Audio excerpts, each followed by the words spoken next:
Hello दोस्तों। तो आज हम आरआरबी रेलवे सुरक्षा बल आरपीएफ परीक्षा 2019 के एग्ज़ाम डेट 17/1/2019 के शिफ्ट थर्ड का पेपर का एनालिसिस कराएंगे और कांस्टेबल के प्रीवियस ईयर पेपर का एनालिसिस कराएंगे। और अगर एक क्वेश्चन दिया हुआ है तो उस क्वेश्चन से रिलेटेड जितने भी टॉपिक बन सकते हैं तो उसके बारे में हम बात करेंगे, और उससे रिलेटेड जो भी हो सकेगा क्वेश्चन तो उसके बारे में फुल डिटेल की बात करेंगे। और अगर आप इस चैनल पे पहली बार हैं तो इस चैनल को सब्सक्राइब कर लें और वीडियो को ज़्यादा से ज़्यादा शेयर करें, क्योंकि दोस्तों वीडियो बनाने में बहुत मेहनत लगती है और हम आपके लिए डेली ऐसे ही वीडियो लाते रहेंगे। तो चलिए आज का हम क्वेश्चन को स्टार्ट करते हैं। देखिए आज का हमारा फर्स्ट क्वेश्चन दिया हुआ है। फर्स्ट क्वेश्चन हमारा है, इनमें से कौन सा विकल्प हवा की धूल और धुरी के कारण प्रकाश के फैलाव की घटना को उजागर करता है? इसका हमारा राइट आंसर क्या हो जाएगा? तो इसका हमारा राइट आंसर होगा ऑप्शन ए, टिंडल प्रभाव। महत्वपूर्ण पॉइंटों की हम बात करें, दिया गया है। देखिए, जब प्रकाश किरण कुछ पृथ्वी के वायुमंडल में उपस्थित सूक्ष्म कणों से टकराता है तो किरण पुंज का मार्ग दिखाई देने लगता है, तो इसे टिंडल प्रभाव कहते हैं। उदाहरण के लिए जंगल में कुहासे में जल सूक्ष्म बूंदों द्वारा प्रकाश का प्रकीर्णन। चलिए अगले क्वेश्चन की ओर हम बढ़ें। नेक्स्ट क्वेश्चन देखिए हमारा दिया गया है। नेक्स्ट क्वेश्चन है, निम्नलिखित में से किस समिति को चालू अर्थव्यवस्था समिति कहा जाता है? तो इसका हमारा राइट आंसर होगा ऑप्शन डी, जो है हमारा करेक्ट आंसर हो जाएगा, अनुमानित समिति। महत्वपूर्ण पॉइंट की हम बात करें, दिया गया है, चालू अर्थव्यवस्था समिति संसद के माध्यम से सरकार द्वारा प्राप्त किए गए धन के व्ययों के अनुमान की जांच पड़ताल करती है। यह अस्थायी मितव्ययिता समिति के रूप में कार्य करती है। इसे अनुमानित समिति भी कहा जाता है। चलिए नेक्स्ट क्वेश्चन की ओर बढ़ें, टाइम ना खराब करते हुए हम नेक्स्ट क्वेश्चन की ओर देखते हैं। नेक्स्ट देखिए हमारा अगला क्वेश्चन दिया गया है, बैडमिंटन खेल निम्नलिखित में से किस शब्द से संबंधित है? तो इसका हमारा राइट आंसर क्या होगा? तो ऑप्शन हमारा थर्ड करेक्ट आंसर हो जाएगा, ड्रॉप। कुछ महत्वपूर्ण पॉइंट की बात करें, ड्रॉप शब्द बैडमिंटन से संबंधित है। इस शॉट में गेंद को अपेक्षाकृत धीरे मारा जाता है, जिससे गेंद नेट के ठीक ऊपर और करीब गिरे। यह रणनीतिक रूप से एक हिट है। चलिए हम अगले क्वेश्चन की ओर बढ़ें। चौथे क्वेश्चन की हम बात करें, देखिए दिया गया है, चौथा क्वेश्चन दिया गया है। क्वेश्चन हमारा है, राष्ट्रपति राज्य मानवाधिकार आयोग के सदस्यों को किसकी सिफारिश पर हटाया जा सकता है? तो इसका हमारा राइट आंसर क्या होगा? तो इसका हमारा राइट आंसर हो जाएगा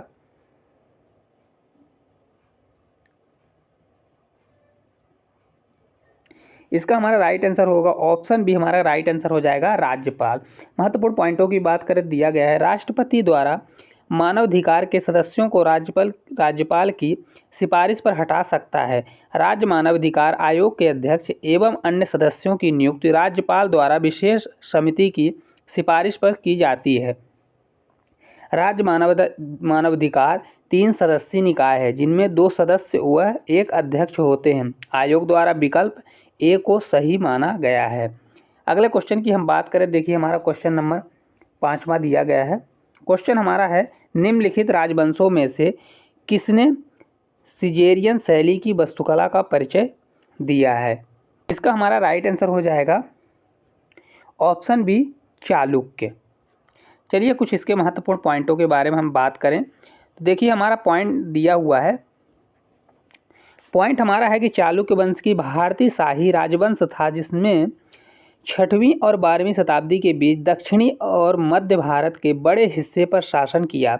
इस वंश की स्थापना पुलकेशिन प्रथम ने 543 में की थी। चालुक्य वंशी शासकों ने सिजेरियन शैली वास्तुकला का परिचय दिया। ज्ञातव्य है कि चोल वंश दक्षिण भारत का राजवंश है, जिसकी स्थापना विजयालय ने की थी। नेक्स्ट क्वेश्चन की हम बात करें, देखिए नेक्स्ट हमारा क्वेश्चन दिया गया है, परमाणु केंद्र में परमाणु संख्या ... की कुल संख्या होती है। तो इसका हमारा राइट आंसर हो जाएगा ऑप्शन बी, फोटॉन। महत्वपूर्ण पॉइंटों की हम बात करें, दिया गया है, एक परमाणु के नाभिक में उपस्थित प्रोटॉनों की कुल संख्या को परमाणु संख्या कहते हैं। परमाणु प्रकाश एक कण की भांति व्यवहार करता है। प्रकाश के इस कण को फोटॉन कहते हैं। न्यूट्रॉन एक आवेश रहित मूलभूत कण है, जो परमाणु के नाभिक में प्रोटॉन के साथ पाया जाता है। इसकी खोज चैडविक ने की थी। प्लाज्मा आंशिक रूप से आयनीकृत एक गैस है। यह अणु के साथ बंधे होने के बजाय स्वतंत्र होती है। चलिए अगले क्वेश्चन की ओर बढ़ें। क्वेश्चन नंबर हम 7वें की बात करें। देखिए क्वेश्चन नंबर हमारा 7वां दिया गया है। जब किसी धातु को उसके पतले अक्षरों से बनाया जा सकता है तो उसे डॉट डॉट कहा जा सकता है। तो इसका हमारा राइट आंसर क्या होगा? तो राइट आंसर हो जाएगा ऑप्शन सी, वृद्धि बोला जाता है। महत्वपूर्ण पॉइंट की हम बात करें, दिया गया है जब किसी धातु को उसके पतले अक्षरों से बनाया जाता है तो उसे वृद्धि कहते हैं। भंगुर पदार्थ बल देने पर या विकृत करने पर टूट जाते हैं। उपजाऊ मिट्टी का एक गुण है जिसमें फसल प्रतिरूप तथा उत्पादन अच्छा होता है। नेक्स्ट क्वेश्चन की ओर हम बढ़ें। नेक्स्ट क्वेश्चन की हम बात करें, दिया गया है नेक्स्ट क्वेश्चन हमारा है, न्यूटन के दूसरे गतिशील नियम के अनुसार किसी वस्तु पर कार्य करने वाला बल उत्पाद डॉट डॉट और से हटा दिया जाता है। तो इसका हमारा राइट आंसर हो जाएगा ऑप्शन सी, सामग्री और त्वरण से हटा दिया जाता है। चलिए महत्वपूर्ण पॉइंटों की बात करें, दिया गया है न्यूटन के गति के दूसरे नियम के अनुसार किसी वस्तु पर कार्य करने वाला बल उत्पाद सामग्री और त्वरण से हटा दिया जाता है। दूसरे शब्दों में किसी वस्तु पर लगाया जाने वाला बल वस्तु के रैखिक संवेग के परिवर्तन की दर के समानुपाती होता है, अर्थात यह इक्वल क्या होता है? यह में होता है। चलिए हम नेक्स्ट क्वेश्चन की ओर बढ़ें। नेक्स्ट देखिए हमारा अगला क्वेश्चन दिया गया है। क्वेश्चन है, सुगंध देने वाली फूल मुख्य रूप से डॉट डॉट में पाए जाते हैं। तो इसका हमारा राइट आंसर हो जाएगा ऑप्शन सी, केसर। महत्वपूर्ण इसके पॉइंटों की बात करें, इससे जो रिलेटेड क्वेश्चन बन सके। केसर एक सुगंध देने वाला पौधा है। इसके पुष्प की वर्तिकाग्र को केसर, कुमकुम, जाफरान कहते हैं। केसर का वनस्पतिक नाम कोक्रस सैटावस है। इरिडेसी परिवार का यह सदस्य लगभग 80 प्रजातियों में विश्व के विभिन्न भूभागों में पाया जाता है। नेक्स्ट क्वेश्चन की हम बात करें, देखिए हमारा नेक्स्ट क्वेश्चन दिया गया है। नेक्स्ट क्वेश्चन है, भारत के किस राज्य में जवाड़ी और सेवारायन पहाड़ियाँ स्थित हैं? तो इसका हमारा राइट आंसर हो जाएगा ऑप्शन सी, हमारा राइट आंसर होगा तमिलनाडु। इससे महत्वपूर्ण पॉइंटों की बात करें, सेवराय पहाड़ियाँ और जवाड़ी पहाड़ियाँ पूर्वी घाट के दक्षिण पूर्व में स्थित हैं। यह तमिलनाडु राज्य की प्रमुख पहाड़ी है। यह दोनों पहाड़ियाँ दक्षिण में पूर्वी घाट के समांतर पहाड़ियों की एक श्रृंखला है। पश्चिमी घाट और पूर्वी घाट क्रमशः दक्कन के पठार के पश्चिमी और पूर्वी किनारों को चिन्हित करते हैं। पश्चिमी घाट पूर्वी घाट से ऊंचे हैं। चलिए हम नेक्स्ट क्वेश्चन की ओर बढ़ें। नेक्स्ट क्वेश्चन की हम बात करें, देखिए नेक्स्ट क्वेश्चन हमारा दिया गया है। क्वेश्चन हमारा है, ध्वनि की गुणवत्ता इसके डॉट डॉट द्वारा निर्धारित की जाती है। तो इसका हमारा राइट आंसर होगा ऑप्शन सी, फ्रीक्वेंसी। इसके महत्वपूर्ण पॉइंटों की बात करें, दिया गया है ध्वनि की गुणवत्ता इसके फ्रीक्वेंसी आवृत्ति पर निर्भर करता है। ठोस, द्रव, गैस एवं प्लाज्मा में ध्वनि का संचरण संभव है। निर्वात में ध्वनि का संचरण नहीं हो सकता। द्रव, गैस एवं प्लाज्मा में ध्वनि केवल अनुदैर्ध्य तरंग के रूप में चलती है, जबकि ठोसों में यह अनुप्रस्थ तरंग के रूप में संचरण कर सकती है। चलिए हम अगले क्वेश्चन की ओर बढ़ें। क्वेश्चन अगला देखिए, तो दिया गया है, पाल साम्राज्य का संस्थापक कौन था? तो इसका हमारा राइट आंसर हो जाएगा ऑप्शन डी, गोपाल। इसके महत्वपूर्ण पॉइंटों को हम देखें, दिया गया है पाल साम्राज्य मध्यकालीन उत्तर भारत का सबसे शक्तिशाली और महत्वपूर्ण साम्राज्य माना जाता है। इस वंश का संस्थापक गोपाल था। इस वंश का अंतिम शासक गोविंद पाल था। पाल शासकों ने लगभग 4 सदियों 750 से 1174 तक शासन किया। पाल राजाओं के काल में बौद्ध धर्म को अत्यधिक संरक्षण मिला। अगले क्वेश्चन की ओर हम बढ़े। नेक्स्ट क्वेश्चन की बात करें, दिया गया है, ट्रॉफी के संबंध में MVP शब्द का पूरा नाम क्या है? इसका हमारा राइट आंसर हो जाएगा ऑप्शन सी हो जाएगा, अधिकांश मूल्यवान खिलाड़ी। चलिए महत्वपूर्ण पॉइंटों की बात करें, दिया गया है ट्रॉफी में MVP शब्द का पूरा नाम होता है मोस्ट वैल्यूएबल प्लेयर, सबसे मूल्यवान खिलाड़ी। सबसे मूल्यवान खिलाड़ी एक प्रशंसा या पुरस्कार है जो गेम चेंजिंग उत्कृष्टता के लिए पहचानने हेतु उपयोग किया जाता है। अगले क्वेश्चन की हम बात करें, क्वेश्चन नंबर 14 की। क्वेश्चन दिया गया है, मिलिंद पनो पाठ किससे संबंधित है? तो इसका हमारा राइट आंसर हो जाएगा ऑप्शन ए हो जाएगा, बौद्ध धर्म से। इससे महत्वपूर्ण पॉइंट को देखें, दिया गया है मिलिंद पन्हों एक पाली भाषा में रचित एक बौद्ध ग्रंथ है जिसका रचनाकार लगभग 100 ईसा पूर्व है। इसमें बौद्ध भिक्षु नागसेन तथा भारत यूनानी शासक मिलिंद के बीच संवाद का वर्णन है। नेक्स्ट क्वेश्चन की हम बात करें, देखिए हमारा नेक्स्ट क्वेश्चन दिया गया है, इनमें से किसे भारत के नए समुद्र मिले? इसका हमारा राइट आंसर हो जाएगा ऑप्शन सी, वास्को डिगामा। चलिए इसके बारे में कुछ हम देख लेते हैं, महत्वपूर्ण पॉइंटों को देखें। तो पॉइंट नंबर हमारा पॉइंट दिया हुआ है, देखिए 8 जुलाई 1997 को पुर्तगाली नाविक वास्को डिगामा भारत की खोज के लिए निकला। यह 1498 को केरल में कालीकट नामक स्थान पर पहुंचा। वास्को डिगामा समुद्री रास्ते से भारत पहुंचने वाला प्रथम यूरोपियन नाविक था। अगले क्वेश्चन की हम बात करें तो क्वेश्चन अगला दिया हुआ है, देखिए हैंडबॉल खेल क्षेत्र का ... कहा जाता है। तो इसका हमारा राइट आंसर हो जाएगा कोर्ट कहा जाता है। महत्वपूर्ण पॉइंटों की बात करें, दिया गया है हैंडबॉल खेल के मैदान को कोर्ट के नाम से जाना जाता है। कोर्ट 40 मीटर लंबा और 20 मीटर चौड़ा होता है। ट्रैक रेसिंग हेतु प्रयोग किया जाता है। अगले क्वेश्चन की हम बात करें तो क्वेश्चन नंबर हमारा 17वां दिया हुआ है। क्वेश्चन है पशुपत किस काल से मनाया जाता है? इसका हमारा राइट आंसर हो जाएगा ऑप्शन डी, हड़प्पा संस्कृति से। महत्वपूर्ण पॉइंटों की हम बात करें, दिया गया है हड़प्पा संस्कृति में पशुपतिनाथ की आराधना की जाती थी। सिंध घाटी सभ्यता को हड़प्पा सभ्यता के नाम से जाना जाता है। यह सभ्यता लगभग 2500 ईस्वी पूर्व दक्षिण एशिया के पश्चिमी भाग में फैली हुई थी। पशुपत पूजा इस काल का मुख्य धार्मिक कृत्य था।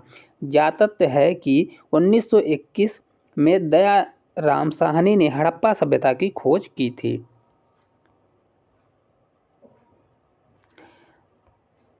अगले क्वेश्चन की हम बात करें, देखिए अगला क्वेश्चन हमारा दिया हुआ है। क्वेश्चन हमारा है निम्न में से कौन सी एक संक्रामक बीमारी है? इसका हमारा राइट आंसर हो जाएगा ऑप्शन सी, टाइफाइड। इसके महत्वपूर्ण पॉइंटों को हम देखें, दिया गया है संक्रामक रोग विभिन्न रोचक रोगजनक सूक्ष्म जीवों जैसे वायरस, बैक्टीरिया, प्रोटोजुआ, कवक और अन्य परजीवियों के कारण होने वाला रोग है। टाइफाइड साल्मोनेला बैक्टीरिया से फैलने वाला एक गंभीर बीमारी है। यह खाने पीने के माध्यम से शरीर में प्रवेश करता है। इससे बचाव हेतु प्रभावी टीका उपलब्ध है। हीमोफीलिया एवं कैंसर गठिया संक्रामक रोग नहीं हैं। अगले क्वेश्चन की हम बात करें, देखिए अगला क्वेश्चन हमारा दिया गया है। अगला क्वेश्चन हमारा है 19वें नंबर का क्वेश्चन है, निम्नलिखित में से कौन सा तारा आपके सबसे करीब है? तो इसका हमारा राइट आंसर हो जाएगा ऑप्शन डी, हमारा करेक्ट आंसर हो जाएगा प्रॉक्सिमा सेंचुरी। महत्वपूर्ण पॉइंटों की बात करें, दिया गया है प्रॉक्सिमा सेंचुरी जिसका वैज्ञानिक नाम सेंचुरी सी है। यह तारामंडल में स्थित एक लाल बौना तारा है। सूर्य के बाद प्रॉक्सिमा सेंचुरी हमारी पृथ्वी का सबसे नज़दीकी तारा है। इसकी दूरी 4.24 प्रकाश वर्ष की दूरी है। यह सेंटारस तारामंडल में स्थित है। अगले क्वेश्चन की हम बात करें तो क्वेश्चन दिया हुआ है, अगला क्वेश्चन हमारा है सार्वजनिक संपत्ति स्रोतों के अति प्रयोग को ... कहा जाता है। तो इसका हमारा राइट आंसर हो जाएगा ऑप्शन बी, सार्वजनिक स्रोतों की त्रासदी। महत्वपूर्ण इसके पॉइंटों के बारे में बात करें, दिया गया है सार्वजनिक संपत्ति स्रोतों के अति प्रयोग से सार्वजनिक स्रोतों की अति दोहन हो जाता है, जिससे भविष्य में संसाधनों की कमी हो जाती है। सार्वजनिक संपत्तियों के संरक्षण के लिए लोक संपत्ति नुकसान निवारण अधिनियम 1984 लागू किया गया है। अगले क्वेश्चन की हम बात करें तो क्वेश्चन दिया गया है 21वें नंबर का क्वेश्चन है, संसद के संयुक्त सत्र का संचालन करने के लिए अध्यक्ष के रूप में अनुपस्थित रहते हुए सत्र का संयोजन कौन होता है? इसका राइट आंसर हो जाएगा ऑप्शन ए, लोकसभा अध्यक्ष। महत्वपूर्ण पॉइंटों की बात करें, दिया गया है संसद के संयुक्त सत्र की अध्यक्षता लोकसभा अध्यक्ष द्वारा किया जाता है। लोकसभा अध्यक्ष की अनुपस्थिति में लोकसभा का अध्यक्ष संयुक्त अधिवेशन की अध्यक्षता करता है। उपाध्यक्ष की अनुपस्थिति में राज्यसभा का उपसभापति संयुक्त अधिवेशन की अध्यक्षता करता है। संयुक्त सत्र का आह्वान राष्ट्रपति द्वारा किया जाता है। नेक्स्ट क्वेश्चन की ओर हम बढ़ें। नेक्स्ट क्वेश्चन हमारा देखिए दिया गया है। नेक्स्ट क्वेश्चन है पैरा ओलंपिक में स्वर्ण पदक जीतने वाले पहले भारतीय कौन थे? तो इसका हमारा राइट आंसर हो जाएगा ऑप्शन बी, मरियप्पन थंगावेलु। इसके महत्वपूर्ण पॉइंट में देखें, मरियप्पन थंगावेलु दक्षिण भारतीय उच्च जंपर ऊंची कूद जिसे बोला जाता है, रियो डी जेनेरियो में आयोजित 2016 ग्रीष्मकालिक पैरा ओलंपिक खेलों में स्वर्ण पदक जीता। मैरी कॉम भारतीय मुक्केबाज हैं, यह मणिपुर की निवासी हैं। दीपा कर्मकार भारतीय जिम्नास्टिक हैं। हिमा दास एक भारतीय धावक हैं। अगले क्वेश्चन की ओर हम बढ़ें तो क्वेश्चन नंबर 23 की बात करें तो क्वेश्चन दिया गया है, कोशिका के विभाजन में जन कोशिकाओं की तैयारी के लिए एक मूल कोशिका को डॉट डॉट में विभाजित किया जाता है। तो इसका हमारा राइट आंसर हो जाएगा दो समान। इसके महत्वपूर्ण पॉइंटों को देखें, कोशिका के विभाजन में जन कोशिका एक मूल कोशिका को दो समान कोशिकाओं में विभाजित किया करती है। कोशिका शरीर की मूल इकाई है। इसकी खोज रॉबर्ट हुक ने किया था। तंत्रिका कोशिका मानव शरीर की सबसे बड़ी कोशिका है। अगले क्वेश्चन की ओर बढ़े हम। क्वेश्चन दिया हुआ है, नाट्यशास्त्र के लेखक कौन है? तो इसका हमारा राइट आंसर हो जाएगा ऑप्शन डी, भरत मुनि। दोस्तों, अगर आपको इसका आंसर बनता है तो आप अपने मन में इसका आंसर मेरे देने से पहले आप अपने मन में इसका आंसर टिक करें और आप देखें कि आपसे कितने क्वेश्चन बन रहे हैं, जिससे आपकी तैयारी और अच्छे से हो सकेगी। चलिए इसके महत्वपूर्ण पॉइंटों को बारे में हम देखें। नाटकों के संबंध में मूल सूचना तथा शास्त्रीय जानकारी नाट्यशास्त्र में उपलब्ध है। नाट्यशास्त्र के रचयिता भरत मुनि हैं। भरत मुनि का जीवन काल 400 ईसा पूर्व से 100 ईसा पूर्व के मध्य माना जाता है। सारंगदेव भारत के संगीत शास्त्री थे, जिन्होंने संगीत रत्नाकर महत्वपूर्ण ग्रंथ की रचना की है। अगले क्वेश्चन की ओर बढ़ें तो अगला क्वेश्चन देखिए दिया गया, अंतरराज्य परिषद किस मंत्रालय के अंतर्गत आता है? तो इसका हमारा राइट आंसर हो जाएगा ऑप्शन बी, गृह मंत्रालय।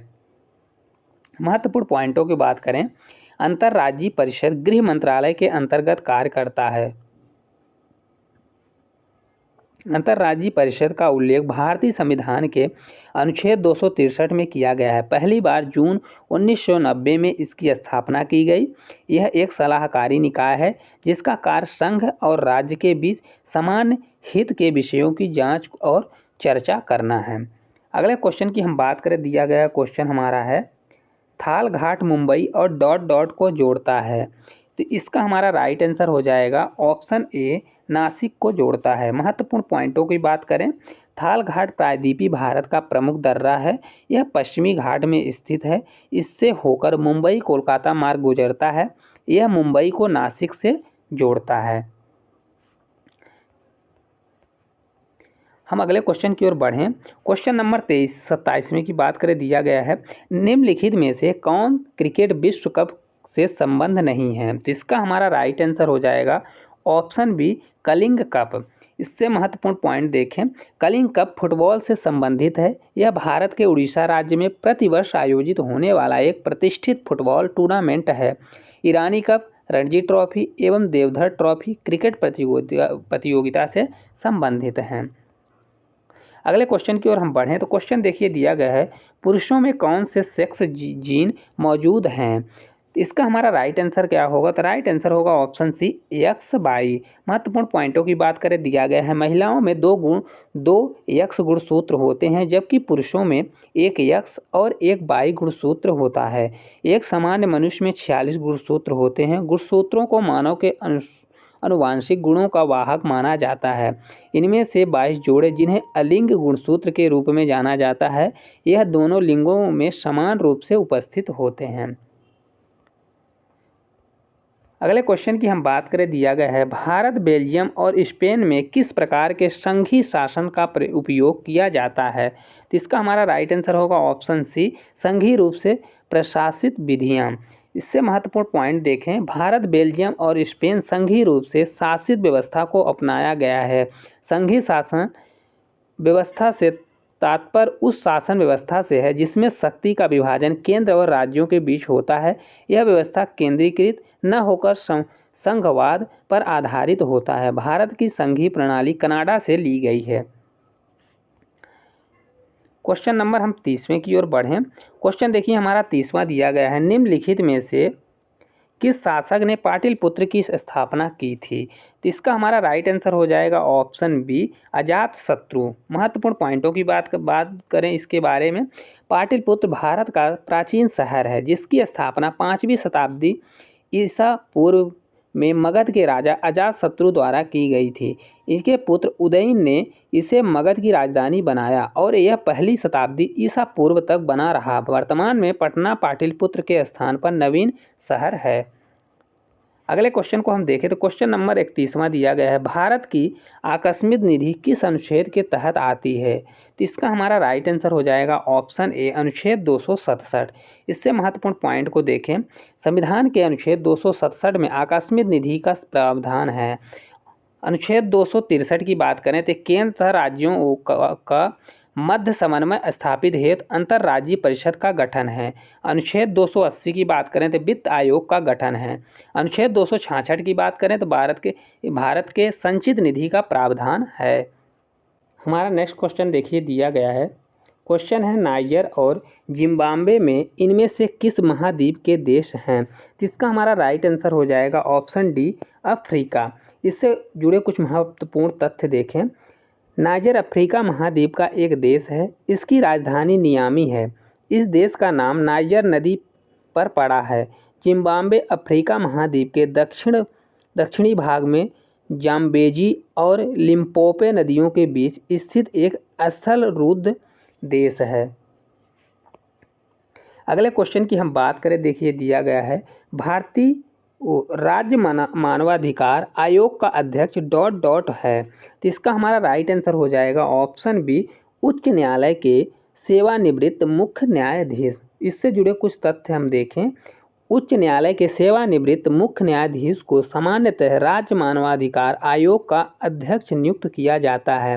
राज्य मानवाधिकार अध्यक्ष की नियुक्ति मुख्यमंत्री की अध्यक्षता में गठित एक समिति जिसमें विधानसभा अध्यक्ष, गृह मंत्री व विधानसभा विपक्ष के नेता सदस्य होते हैं। इनकी अनुशंसा पर राज्यपाल द्वारा की जाती है। अगले क्वेश्चन की हम बात करें, देखिए अगला हमारा क्वेश्चन दिया गया है।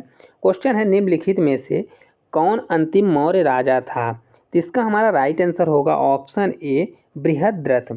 इससे जुड़े कुछ तथ्य को देखें। दिया गया है, बृहद्रथ मौर्य साम्राज्य का अंतिम शासक था।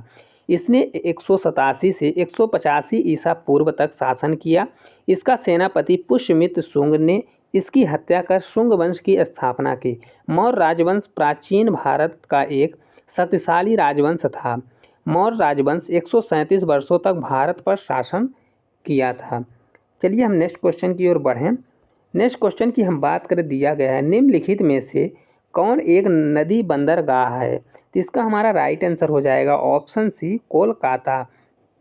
इससे जुड़े कुछ तथ्य देखें। भारत में 13 प्रमुख बंदरगाह हैं और 205 छोटे बंदरगाह हैं। पश्चिमी तट पर मुंबई, कांडला, कोचीन आदि बंदरगाह तथा पूर्वी तट पर चेन्नई, तूतीकोरिन, पारादीप, कोलकाता आदि बंदरगाह स्थित हैं। मुंबई भारत का सबसे बड़ा प्राकृतिक बंदरगाह है, जबकि कोलकाता बंदरगाह एक नदी बंदरगाह है। अगले क्वेश्चन की ओर हम बढ़ें। क्वेश्चन की बात करें, देखिए दिया गया है, हमारा क्वेश्चन है, किस राज्य में मधुबनी चित्रकला प्रचलित है? तो इसका हमारा राइट आंसर हो जाएगा ऑप्शन डी, बिहार। इससे जुड़े कुछ तथ्य हम देखें। मधुबनी चित्रकला बिहार के मधुबनी जिले की एक प्रसिद्ध चित्रकला है। इस चित्रकला में मिथिलांचल की संस्कृति को दिखाया जाता है। मधुबनी चित्रकला ज़्यादातर प्राचीन महाकाव्यों से प्राकृतिक दृश्यों और देवताओं के साथ पुरुषों और उनके सहयोग को दर्शाती है। इसमें भित्ति पर चित्रों को उकेरा जाता है। नेक्स्ट क्वेश्चन की हम बात करें। नेक्स्ट क्वेश्चन हमारा देखिए दिया गया है, कई आवृत्तियों के मिश्रण से उत्पन्न ध्वनि को ... कहा जाता है। इसका राइट आंसर हो जाएगा ऑप्शन ए, स्वर कहा जाता है। चलिए इससे जुड़ा कुछ महत्वपूर्ण तथ्यों के बारे में देखें। ध्वनि एक यांत्रिक तंत्र है, न कि विद्युत चुम्बकीय तरंग। ध्वनि के संचरण के लिए माध्यम की जरूरत होती है। ठोस, द्रव, गैस एवं प्लाज्मा में ध्वनि का संचरण संभव है। कई आवृत्ति के मिश्रण से उत्पन्न ध्वनि को स्वर कहते हैं। अगले क्वेश्चन की हम बात करें, देखिए दिया गया है क्वेश्चन हमारा अगला है, निम्नलिखित में से किस महासागर की सबसे लंबी तट रेखा है। तो इसका हमारा राइट आंसर हो जाएगा ऑप्शन डी, अटलांटिक महासागर। इससे जुड़े कुछ तथ्य देखें। अटलांटिक महासागर इसकी सबसे लंबी तट रेखा है। यह व्यापार और वाणिज्य के लिए सबसे व्यस्त महासागर है, क्योंकि इसके समुद्री मार्ग दो सबसे बड़े औद्योगिक क्षेत्रों को जोड़ते हैं। आर्कटिक महासागर सबसे छोटा महासागर है। उत्तरी ध्रुव इस महासागर के बीच में स्थित है। अंटार्कटिका पृथ्वी का दक्षिणतम महाद्वीप है। इसमें दक्षिणी ध्रुव अंतर्निहित है। अगले क्वेश्चन की हम बात करें, देखिए क्वेश्चन दिया गया है। क्वेश्चन हमारा है 2011 की जनगणना के अनुसार भारत में शहरी जनसंख्या का प्रतिशत कितना था। तो इसका हमारा राइट आंसर हो जाएगा ऑप्शन ए, 31.16%। इससे जुड़े कुछ तथ्य हम देखें। 2011 के जनगणना के अनुसार भारत में शहरी जनसंख्या का प्रतिशत 31.16% तथा ग्रामीण जनसंख्या कितना था, 68.8% था। वर्ष 2011 की जनगणना के अनुसार भारत की साक्षरता 74.04%, जिसमें पुरुष साक्षर कितने थे, तो इसमें थे 82.14% एवं महिला साक्षर दर कितना था, 65.46% था। और लिंगा अनुपात की हम बात करें तो देखिए लिंगा अनुपात कितना था, तो ये लिंगा अनुपात हमारा था 943, मतलब 943 महिलाओं में 1000 पुरुष। और जनसंख्या घनत्व कितना था, 382। नेक्स्ट क्वेश्चन की ओर हम बढ़ें। नेक्स्ट क्वेश्चन की हम बात करें, देखिए नेक्स्ट हमारा क्वेश्चन दिया गया है, केंद्रीय प्रशासनिक न्यायाधिकरण किस मंत्रालय के अधीन आता है। तो इसका हमारा राइट आंसर हो जाएगा कार्मिक मंत्रालय। इससे जुड़े कुछ तथ्य देखें। संविधान के अनुच्छेद 323A के तहत संसद ने वर्ष 1985 में प्रशासनिक अधिकरण अधिनियम पारित किया। केंद्रीय प्रशासन न्यायाधिकरण कार्मिक मंत्रालय के अधीन आता है। कार्मिक लोक शिकायत और पेंशन मंत्रालय भारत सरकार का एक मंत्रालय है जो कार्मिकों के मामलों में विशेष रूप से भर्ती, प्रशिक्षण, करियर विकास, कर्मचारी कल्याण के साथ साथ सेवानिवृत्ति के बाद तक के मुद्दों की देखरेख करता है।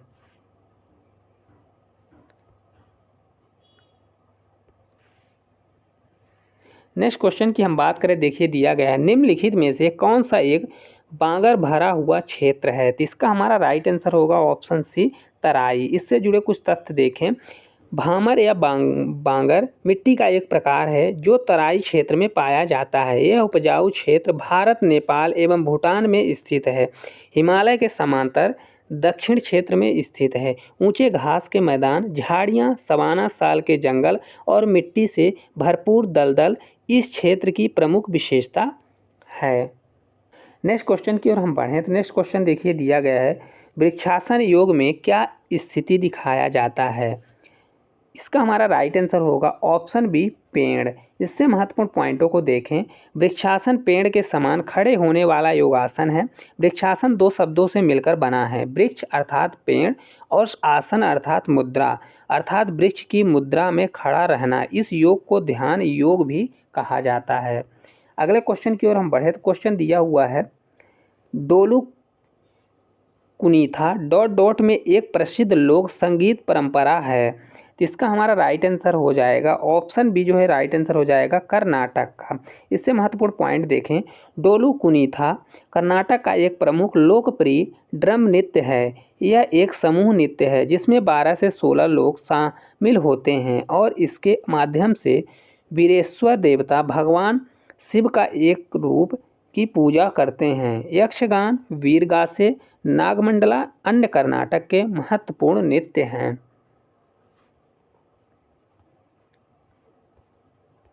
अगले क्वेश्चन की बात करें, दिया गया है, राष्ट्रीय मानवाधिकार आयोग वर्ष में स्थापित हुआ था। तो इसका हमारा राइट आंसर हो जाएगा 1993, ऑप्शन डी करेक्ट हो जाएगा। चलिए इससे महत्वपूर्ण पॉइंट देखें।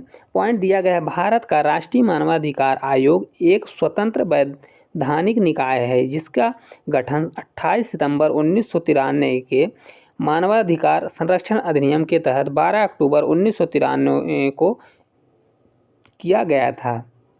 यह एक बहुसंसदीय संस्था है जिसमें एक अध्यक्ष, 5 पूर्णकालिक सदस्य तथा 2 डीम्ड सदस्य होते हैं। आयोग के अध्यक्ष एवं अन्य सदस्यों का कार्यकाल 5 वर्ष या 70 वर्ष दोनों में से जो पहले हो तक होता है। वर्तमान में इसके अध्यक्ष न्यायमूर्ति श्री अरुण मिश्रा जी हैं।